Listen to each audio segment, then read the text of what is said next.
All right, let's continue with exercise 2 in the series that I'm recording as I blunder through QGIS. This one is, and let me move OBS Studio down. That's how I record these, and you should too. This is QGIS Lesson 1, Global Analysis, Exploring Global Climate Models, and I've got the file PDF open here, and I've worked through it in the last video. I blundered through, as you should whenever you do any work for this class, recording it and then posting it on YouTube to share it with the class to show where you have gone and what difficulties you may have had. So we were looking at the ATAS data for temperature change, and exercise 1 we finished, and it looked like this. Very frightening scenario where the darker the color, the more propensity for catastrophic climate change in the next few decades. So that's all scary. Florida actually comes out better in this model, at least southern Florida does, but maybe that's just because it's so darn hot anyway. So let's see then where these changes, how these changes can be depicted as we continue learning about how to model. Here in step 5, we're going to symbolize and explore the precipitation change. And in the previous step, we added a shapefile which contained information about future temperature change. In this step, we'll explore future precipitation change. So keep in mind that this is temperature change, and the highest temperature changes are going to be at the poles in the Arctic, and then you're going to have greatest temperature changes up in these areas, certainly in areas that have desert, and yet Florida in the Gulf Stream has less change, but that doesn't mean that it's going to be good because it's already super, super hot.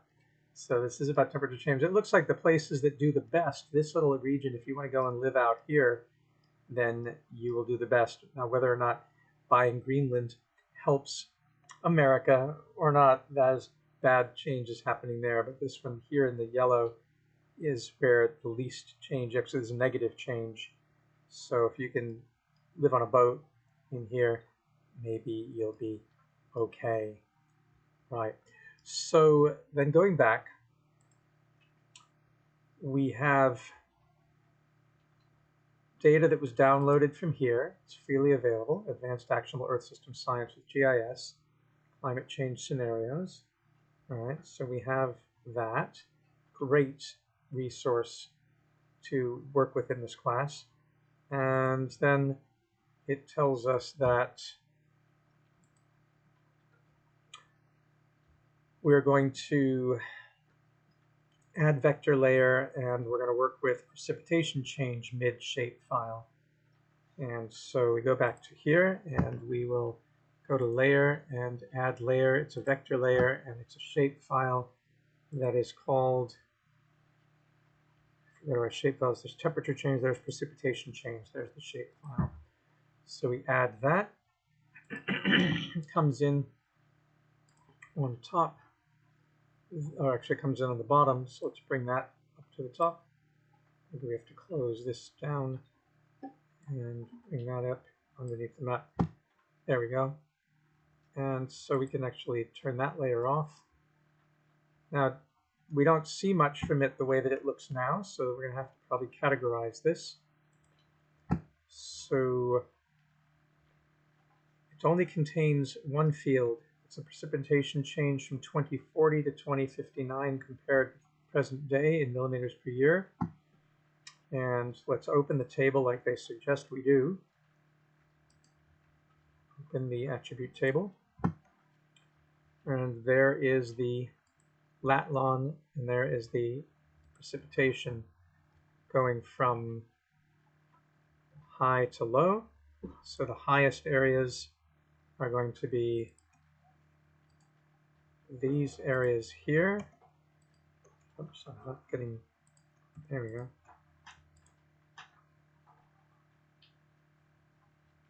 And if we look at, I'm going to dock this now,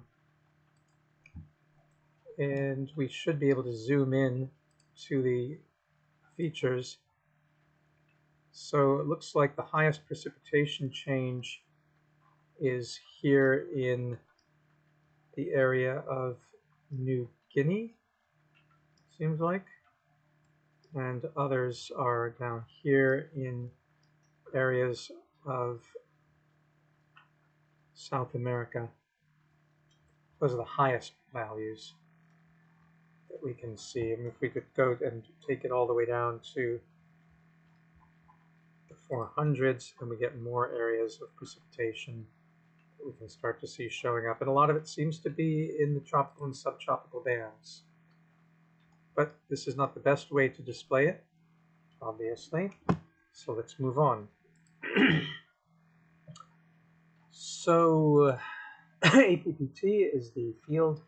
Right-click on it and select Properties and do the style, and we're going to make it graduated and select APPT and click Change button. So let's go to here and let's go from single symbol to graduated. I don't like this symbol that they've used at all. I'm going to use a greater than fill for the time being. Apply that. The value is going to be APPT. And now we had the same problem in the last thing that it didn't show up. Now we've got to figure out why, but let's see what they suggest here.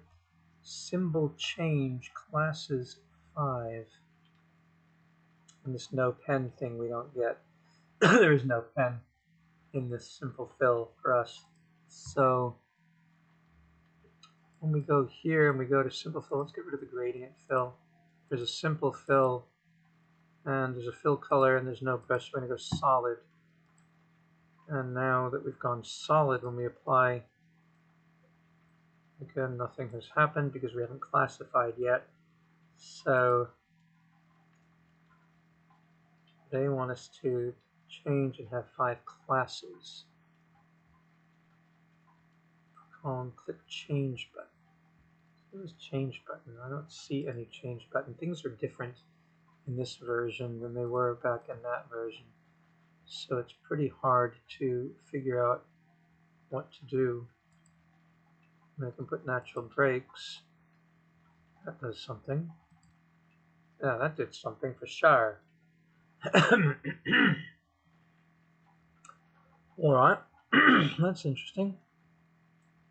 And that's 5 classes, and I think that's what they want here. 5 classes. So there's different commands, but it's basically similar stuff. And they want to do it red to blue, and make sure the mode is standard deviation. So color ramp should be red to blue.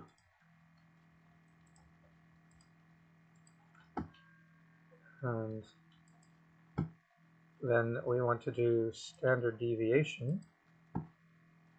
Apply. Now that's not continuous, but simple fill. I don't really know how the fill settings relate to the other settings. Someone's got to explain that to me. But we're getting something that is compelling.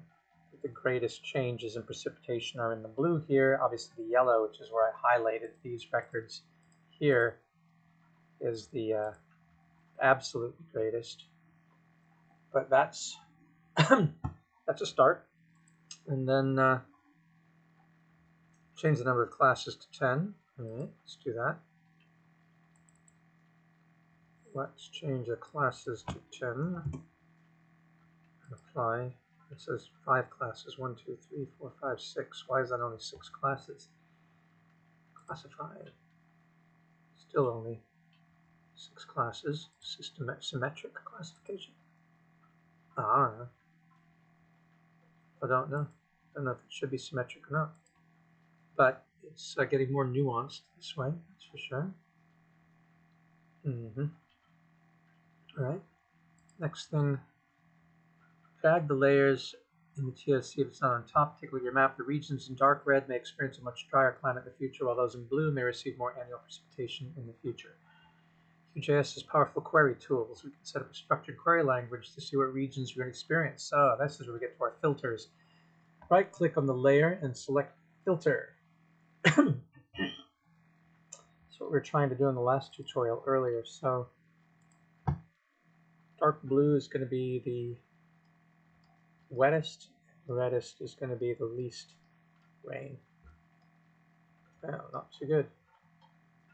But you really have to zoom in to see it. So right-click and choose Filter, and click on APPT, and then click on less than 0. And it should look like that. APPT is less than 0, and then click 10, and then run test, and then click Declare. All right, so APPT is less than 0. And then say test, and it shows all the rows, and then you can say OK, and that is where it's less than 0. Pretty bad, pretty scary. We ran the query builder. I think we've already run it. All right. So let's go back to that filter and say OK to run it. So that's what we have. APPT is less than 0. And that would be the most scary places for drought, I guess. The only data you'll see of those features match the query. The regions or areas which may experience a decrease in precipitation at the middle of the 21st century. Now, using the skills we already have learned, change the symbology from standard deviation to natural breaks. Look in the layer properties and change the color ramp to red, yellow, blue, and click Classify.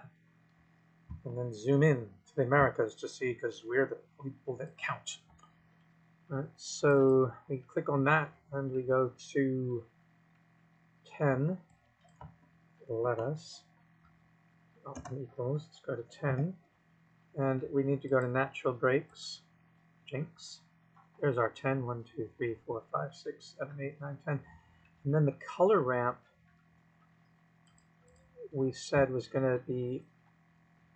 I don't have it. Color model. This drives me nuts. Like, that's continuous. This is discrete. It doesn't matter, continuous or discrete. We don't have what they're asking us for here. We don't have it. We don't have a way to change the color up to red, yellow, blue, and then click Classify. Can't do it. I can do red. If I want to do it, maybe I can set my own color ramp. So red, yellow. I need to pick a yellow for this guy. So is that how you do it? Pick red there, you pick yellow here. There we go. Oh, I'm figuring out for myself. Red, yellow, blue. So you have to just do it yourself, I guess. And I'd rather have this be a lighter yellow. Red, yellow, blue. And then go like that. And apply, or do classify. It's doing its classification. Apply it. And that gets even more interesting. So you can see the driest. But do we want to keep that filter? Now the areas in red will have the most drying, and those in blue still have drying, but less drying. Remember, you only see data which have drier future climate according to the climate model. Areas in white are the regions which may have a wetter climate. Where do you see the most drying in the Americas? Where does that go on? Well, if we look at North America, then the most drying is going to be, oh my, most drying is going to be, still going to be dry in Florida, but not as bad as Cuba, which is going to be really slammed. Or that part of Mexico there, they're going to really have a hard time with it, aren't they? And so's parts of the northern parts of South America. These may be wetter in white, they're saying, but where it's less than 0, the precipitation is all of this. And the real hot spots are red. And so poor Guatemala. Oh my. You'd think if everybody knew GIS and they could do this, then there might be some public outcry, don't you think? If they could see just how vulnerable they're likely to be. California actually does, well, it's all dry, so that's the thing, you can't get fooled. This blue is still dry, and and so is the northern area here, but the really bad parts are in Mexico, according to this model and the way we've classified it. Right? That whole band, and this does encompass all of Southern California, so none of it is good. Maybe it's misleading. Maybe we should not have any blue in this at all, but in our color ramp we should say that this would be desiccated yellow, and red is super desiccation, and we'll take this and really bring the color down, and then we'll get to an orange as an intermediate value there. That's really a better way to visualize the data. I don't know what this blue here is, like that's kind of ridiculous. Like this should not be blue at all. This should be symbolized by a kind of that kind of look, sort of hyper yellow, whatever. So you can make your own colors, but that really then shows you the danger. And you see that there's some, definitely Mexico is in bad shape. And then San Diego is really bad as well, according to this model. Okay. Oh, we have somebody joining the class. That's cool.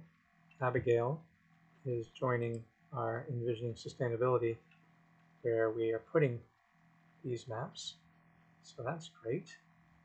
All right, so actually, sort of interesting. I'm going to take this data and bring this down, and I'll immediately post it, as you should too. When you're working, post. And so I'm going to come here and say,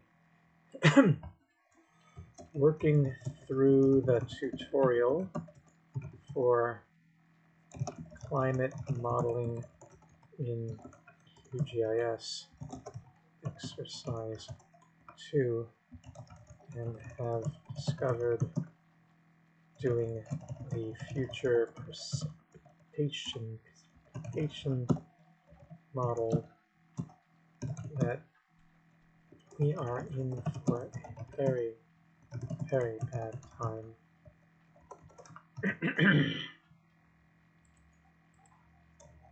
The red bands are where there will be continuous drought, and the yellow is where there will be sporadic but serious drought.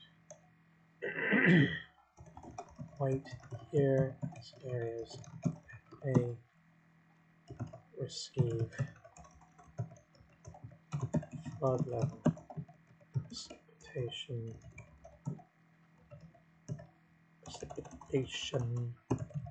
but I haven't gotten to that part of the tutorial yet. Simply used a filter including areas where precipitation will average less than 0. And I also should take this, and if you find resources like this, it would be good if you also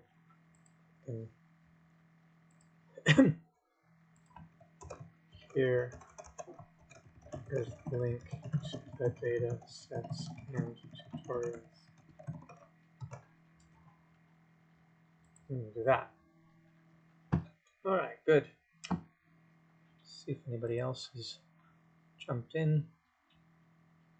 Oh, It's our friend from Ibn Tufail University in Morocco, in Tangier, PhD student. So say, you are welcome. I will keep refining and improving these tutorials throughout the semester. These are all just first drafts. I want to know what isn't clear and what needs to be improved. The way we do it is that we code the curricula of the students and teachers by the students and teachers for the students and teachers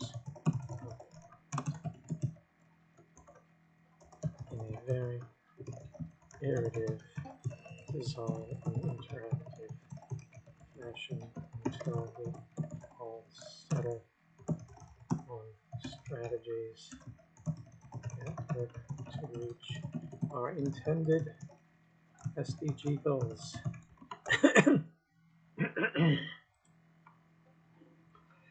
Okay, so there's that. Now we're back to most drawing globally, right click, clear.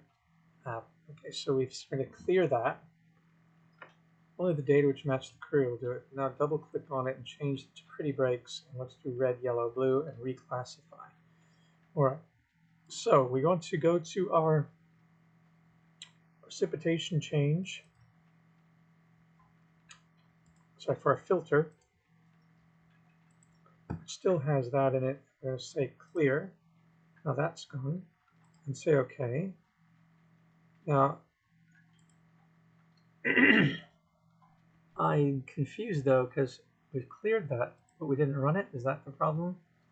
So since we double click on precipitation and change it, so we're gonna have to change this anyway.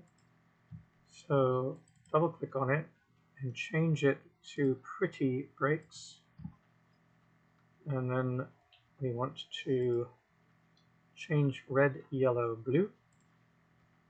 So the color lamp now would be red, yellow, and then blue.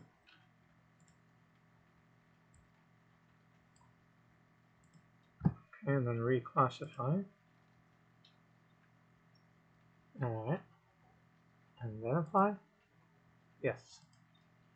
Oh, well, the whole world kind of looks like it's sucky.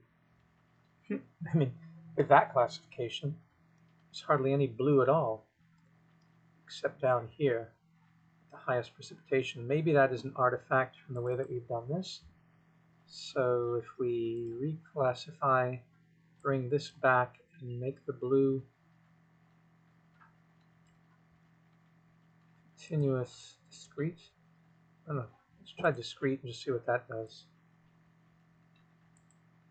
That's a little bit better. Still, the world doesn't look like it's in very good shape at all under any of these scenarios. Click here. Let's do a different thing. Let's go back to continuous. The color ramp looks better.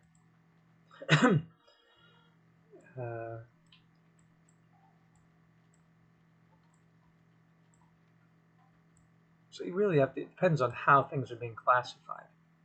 Right? We're using pretty breaks, and then we're applying it. So that's a pretty dismal map, and that really is bad. I guess the greens are somewhat going to survive. Right? So that's interesting. We should post that.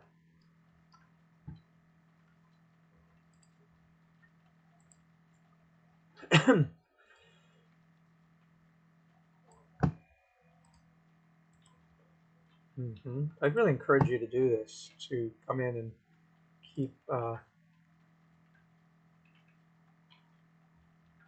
posting as you're doing it. Share what you have. Hey, what happened to it? What? They go to my own thing, my own feed instead. Doesn't look like it came in to any feed.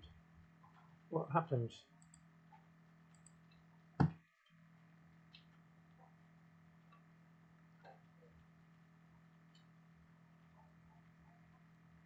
It's not showing up. You saw me post it. There it is. It did come through. Now I go. Here is what it looks like with the high precipitation areas factored in. Not good. I'm making a value judgment. Not good.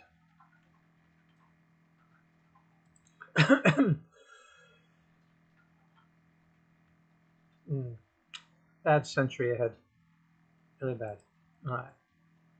Identify warming and drying. We'll join the temperature change and precipitation change data sets together in order to identify regions which see warming and drying. So vector data management tools join attributes by location. So I'm going to go here. I'm going to say vector. Which tools? Join attributes by location. It's under data management tools now. Join attributes by location. And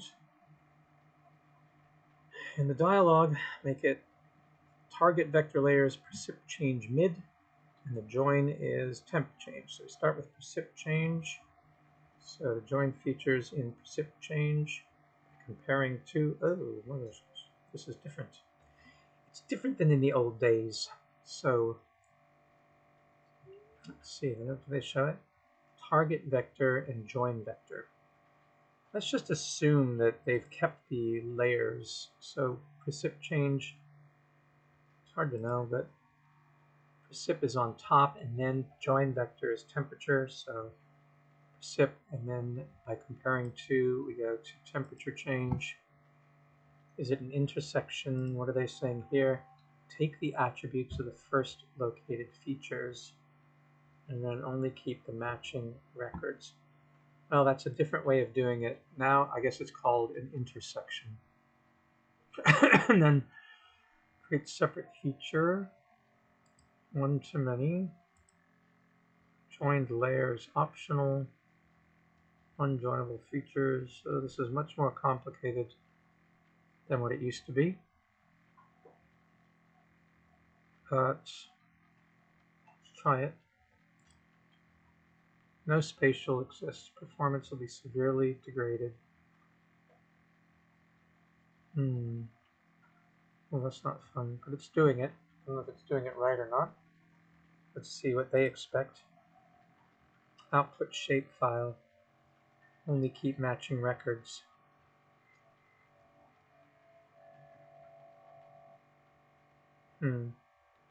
Well, maybe I should cancel that. I'm going to cancel that. Let's go back to the parameters. Precip and temperature intersect. Fields to add. Create separate feature. One to many. Discard records which could not be joined. Join field prefix. Create a temporary layer, and they don't give us open output file after running. Oh, then after you run it, then you get it? I guess. Try it again. It's going to take some time, so I'm going to put this on pause for a moment. All right, finally, it completed itself. What did it do? It created a joined layer. And there it is. There's the joined layer. Oh my. What is that joined layer? It certainly covers up the other layer. So maybe I did something wrong. Let's see. So it's layered. Make sure the only two layers are countries and precipitate temp change. Now, open the attribute table. So let's see if it even has data attached to it. So, open the attribute table. And there is data. Okay, well, that's good to know. Let's stick that in there. All right. Now, from here, Open the attribute table, select the features using the expression button. We tried to look at that earlier in the first part of this, and then I didn't know what I was doing. So let's see. And select by expression. Scroll to the bottom of the function list box and open fields and values. Fields and values, you see preposition change and ATAS. APT and ATAS. Oh, let's see. This one here is the expression. So where is what they're saying they're supposed to be? Maybe I didn't do something right. Let's see now.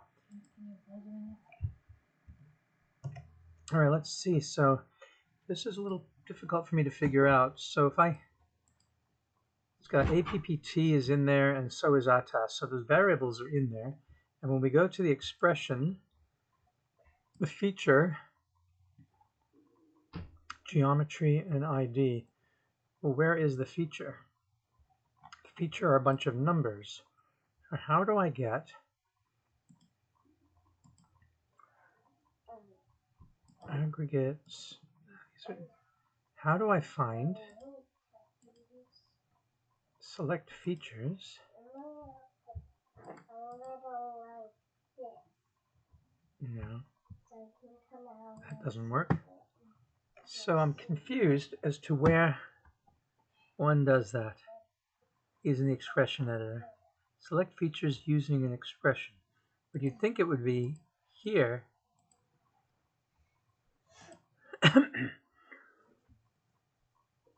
That's the joined layer.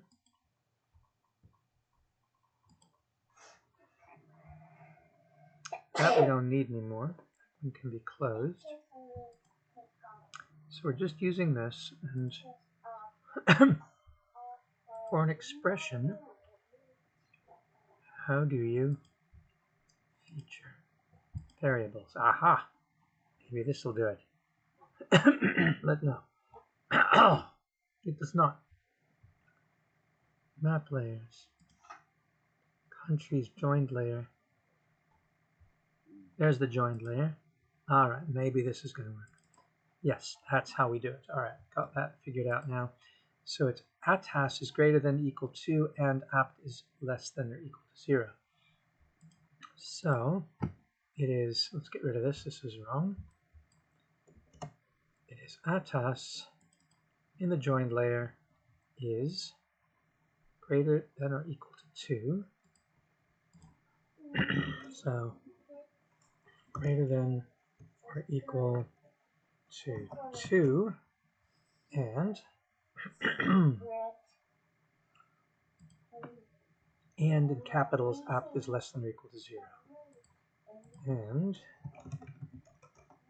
apt is less than or equal to 0. That's the expression. And then how do you run it?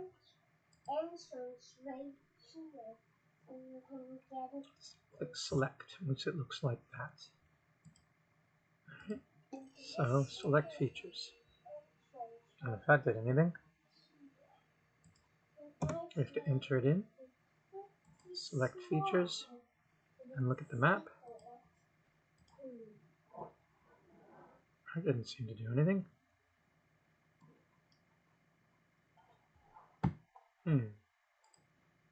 Nope, we did that. We selected selected the features, but nothing showed up.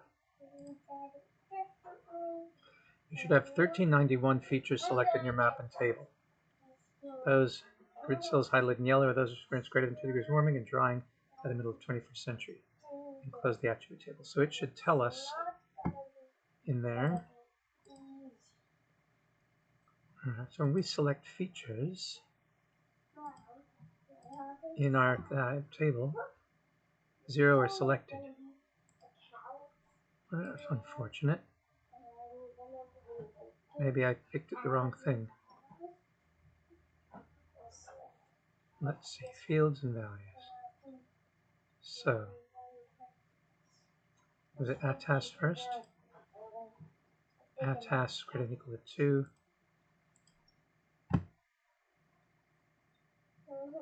Oh, there it is. and we hit select,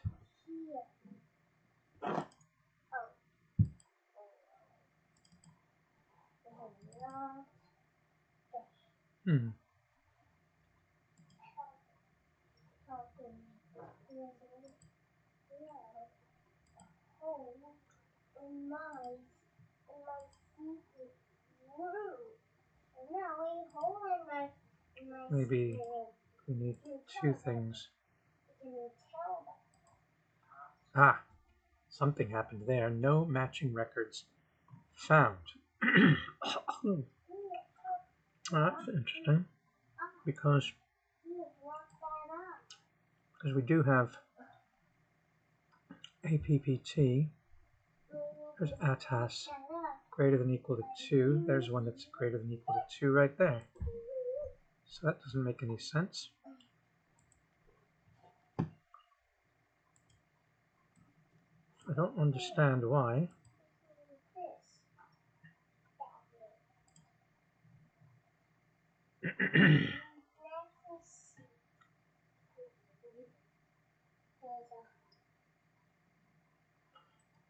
Double-click on the ATAS in the fields list. So maybe I'm doing it wrong. Let's get rid of this and get rid of this. Come into here, double-click on ATAS in the fields list.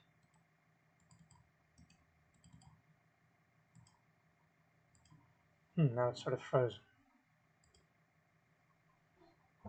Double-click on ATAS, didn't do anything, in the fields list.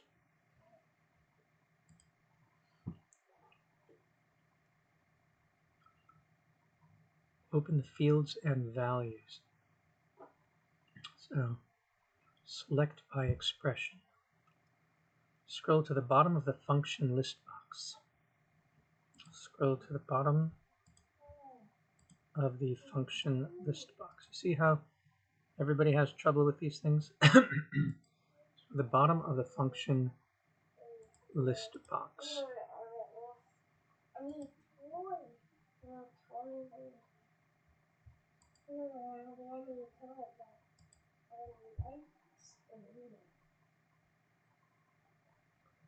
Selected none.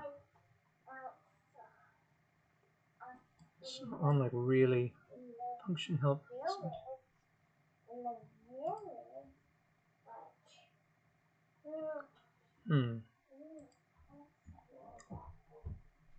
In the attribute, select features using an expression. Select by expression. In here, this is select features using an expression. At the bottom of the box, there's all these. That's not what we want.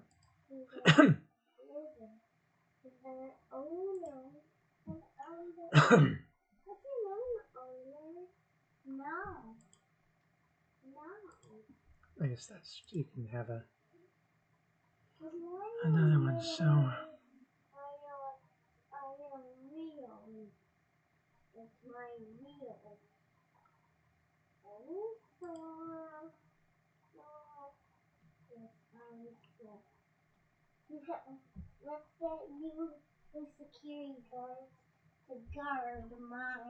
function list expression. Function list and expression. So this doesn't even appear the same way. This is select by expression, but it doesn't have the same function list. And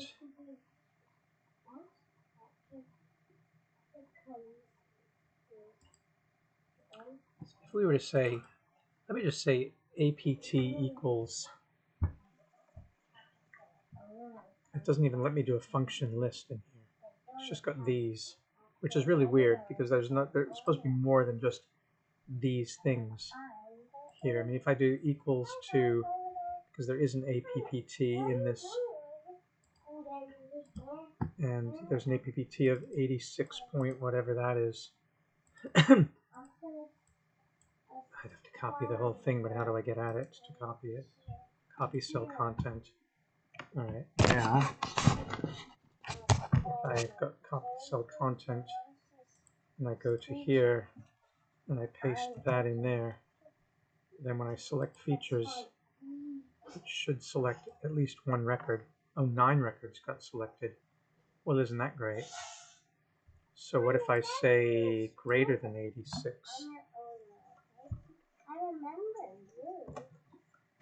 I did greater than 86, then that record should show up. Let's see. Yeah. Oh, well, there's everything greater than 86. All right, so it's working. And what is the function is supposed to be greater than or equal to 2 for APPT and less than 0. So APPT is the precipitation. And the precipitation, if it's less than or equal to 0, would be less than or equal to 0. If we select those features, that is where everything is, precipitation is really bad. All right. How does that compare with our precipitation map before? This is less than or equal to 0 in those bands, and that should match what we saw that we posted on Facebook in the group. This is the areas for precipitation being bad, and that looks somewhat similar. All right, so precipitation. All right, so then we've got to then get back to our formula, and let's leave that out for a second. And let's say where the, well, then we had and, so we should be able to get an and. So and then we had the ATAS being greater than or equal to 2. Ah, that time it did work. I don't know why it didn't work before, but those are the areas. Those are the areas there. So it is ATAS greater than or equal to, so that's where the temperature is really high and there's no precipitation. That's what we're getting. 1,391 features should show up. So it's not that, it's 12849, so 12,849 are actually selected. Don't know why. Again, it's bizarre. Recent we did, but when I did ATAS greater than or equal to 2, that one less than or equal to 0, we got 0. But when we do ATAS, or apt is less than, that one did work. No, it didn't. This one worked. Maybe I wrote it wrong. Yeah. Keep getting 0. I know. ATAS greater than or equal to 2, and apt. It's so funny that it's not working like that. So once again, let me close this. And what does not working mean? Working not here means that I can't seem to get my data to display properly. I want it to be precipitation is less than or equal to 0. And when I select those features, I get a whole bunch of areas. And then I wanted and then I wanted the temperature to be greater than or equal to, and why would it be 2? Because the ATAS, oh yeah, 2 degrees Celsius. So that's really bad. And then we'd select, selection invalid. Oh, that needs to go like that. All right, that's valid. Select it, and we get all those areas there. All right, well, that's what we're getting. we're getting the areas where it's both really hot and really low precipitation, which means California kind of screwed, mostly Mexico screwed. North Africa, Morocco, oh my gosh, Morocco not doing well in this scenario at all. And then, I suppose I should save this since it took so long to process. Then if I go and I say, experience greater than 2 degrees warming and drying by the middle, I close the attribute table, and we're going to save selection as. So save it to a shape file and call it warm and dry. And the add save mile. All right, so it says that we can close the attribute table, and it wants us to take this information and right click on it and save selection as.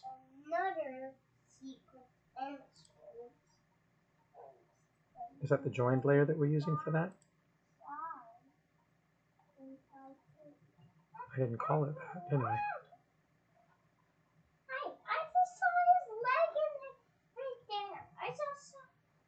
Oh, because I didn't call it temp change. Precip temp change. It's just called join layer, and it should be called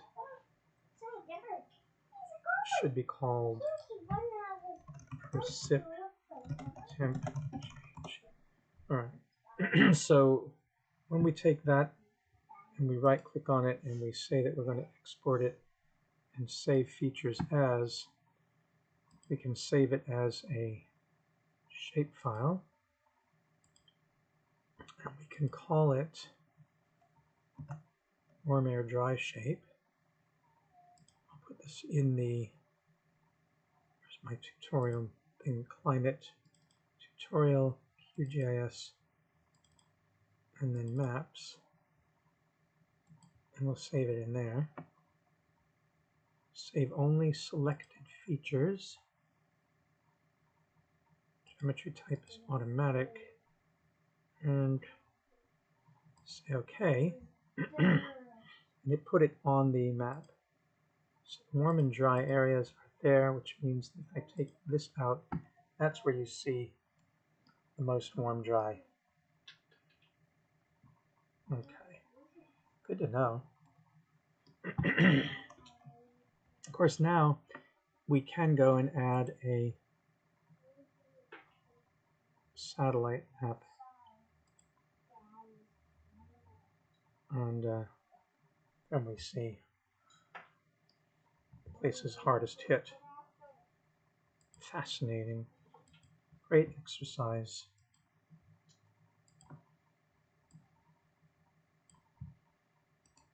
So let's copy that.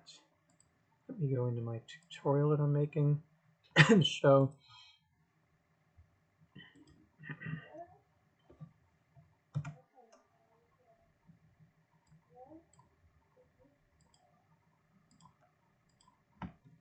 Here we see the results of a query that displays the driest and hottest parts of the world. What I predicted, driest and hottest parts of the world. Note that Morocco's entire landmass, including that of Spain, will be among the hardest hit. This is why we must focus on that region now. All right, so let's go to Facebook and I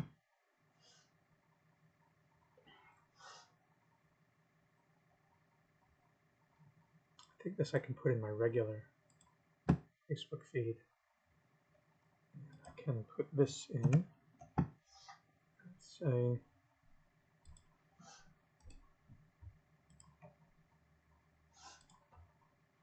and this is what I want you all to do too. Just show your work.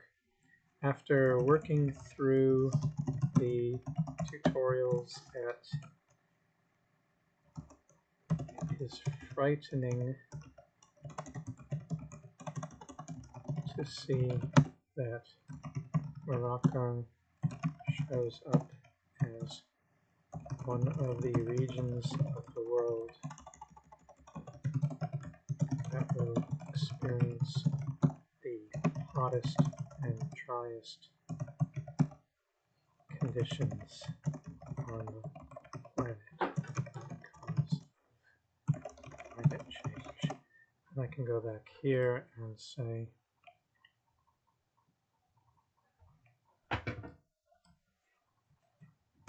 just put that in.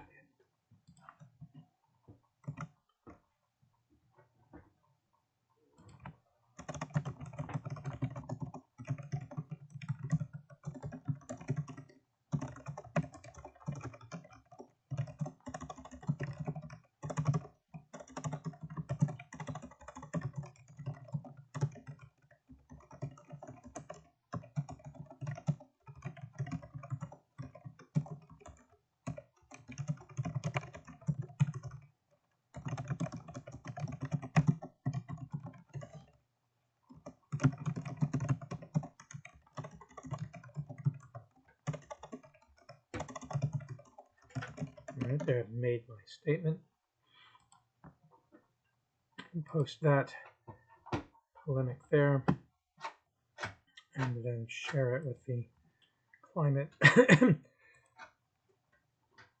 mitigation group.